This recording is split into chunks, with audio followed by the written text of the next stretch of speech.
Hey, it's Jeff Lang. As many of you know, the last year, there's been a lot of upheaval in the real estate industry with requirements and division of responsibility. And so today I want to talk you through that a little bit about what's really happened and how it's actually rolling out in reality here in our market, and also take you through the logistics for both buyers and sellers to see what you're going to be involved with in the transaction as we really kick into buying season here in the Bay Area. So let me jump in. The first piece I want to talk about is the buyer representation and broker compensation agreement.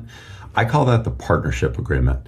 This is the agreement that I have with my buyers. And when we work together, it opens up new resources such as off-market properties for my clients as well. But I want to highlight a couple things here, and then I want to share how this will also translate into the purchase agreement. So let's jump in. This is pretty straightforward. This document I think is now 14 pages. I'm just going to highlight the one page that's most important on here. For starters, the representation period is no more than 90 days. So it's a very finite window that we'll be working together. Obviously, I have several clients that have gone way past that. In fact, a couple clients, I'm several years into the process, and we just continue to renew the contract. We do an exclusive representation, or at least I do an exclusive representation. We choose the county that we're working in this case, it's San Mateo County, and then we identify the amount of compensation here. And typically, that's going to be somewhere between 2.5% and 3%. So as part of the agreement with the DOJ, the goal is to get more clarity as to who's paying whom. So in this case, I'm contracting with my buyer, or actually Compass's technically,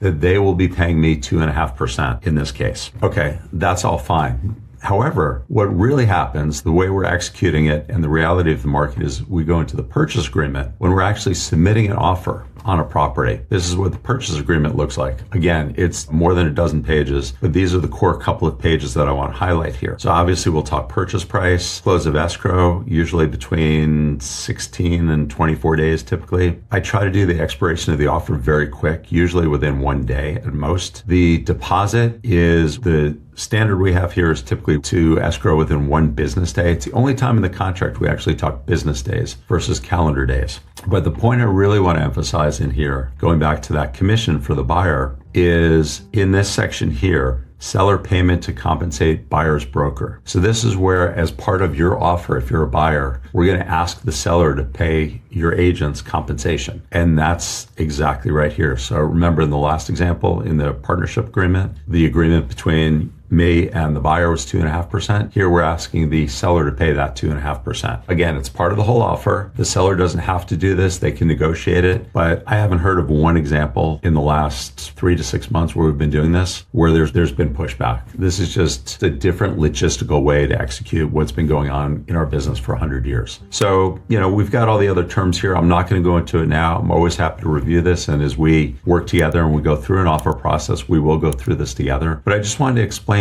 what happened from all that news in the real estate industry to what's really happening and how it logistically gets executed. Anyway, always reach out. I'm here as your resource for everything real estate, and I look forward to talking soon. Thanks.